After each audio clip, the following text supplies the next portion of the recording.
बिस्मिल्लाहिर्रहमानिर्रहीम। Question number 18, bills of exchange for mutual accommodation, यानी आप बाहमी तावन के लिए, एक दूसरे के साथ तावन के लिए A draws a bill on B, A B के ऊपर बिल ड्रॉ करता है at 2 months which is accepted by B.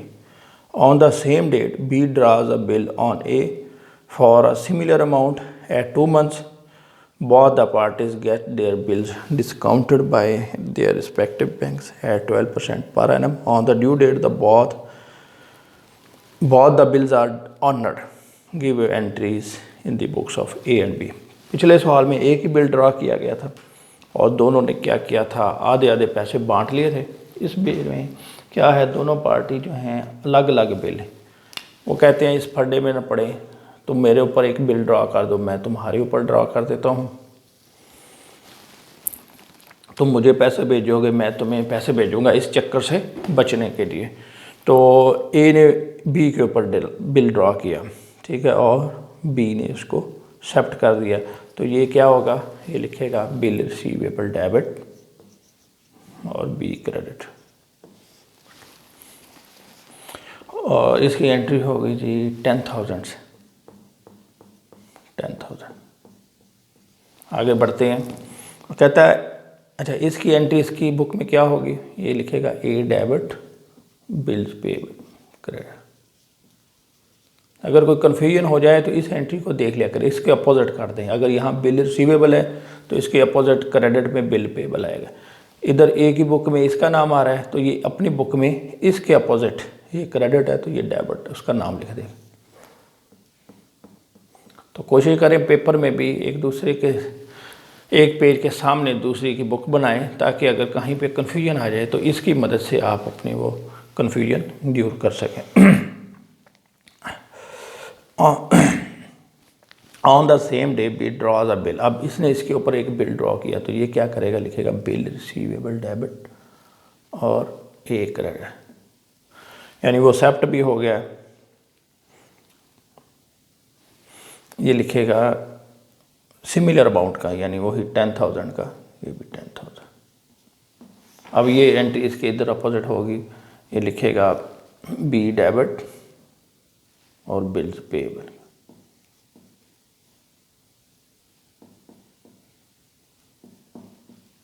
यानी ये ऐसे कहानी बनी, ए है बी है, ए इसके ऊपर एक बिल ड्रॉ करता है और ये इसके ऊपर बिल ड्रॉ करता है।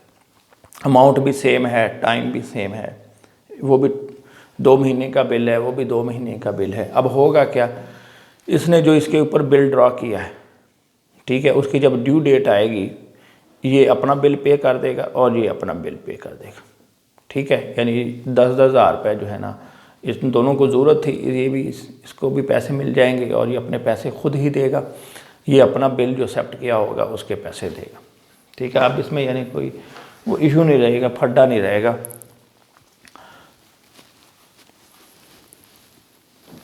अब देखें उन दोनों ने क्या किया, अपने अपने बिल जो हैं 12% पर एनम के हिसाब से ये डिस्काउंट करवा लिए। तो ये होगा 10,000 मल्टीप्लाइड बाय 12% मल्टीप्लाई बाय 2/12। ये 2 महीनों का बिल था, 2 months, दोनों का सेम जो है अमाउंट है, सेम पीरियड है। 10,000 मल्टीप्लाइड बाय 12/100 मल्टीप्लाई 2/12, तो ये 200 आ जाएगा, ठीक है। अब इसकी एंट्री पास करते हैं हम।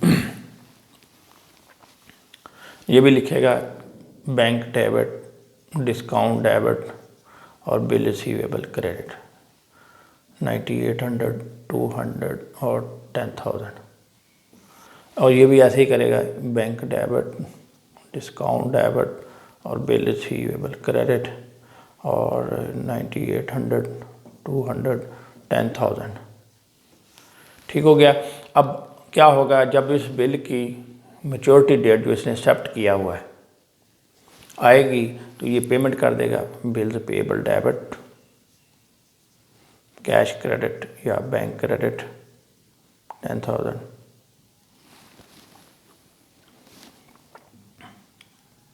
और ये भी ऐसे ही करेगा, ये जो इसका बिल है ये इसकी पेमेंट कर देगा बिल्स पेएबल डेबिट और कैश क्रेडिट 10,000।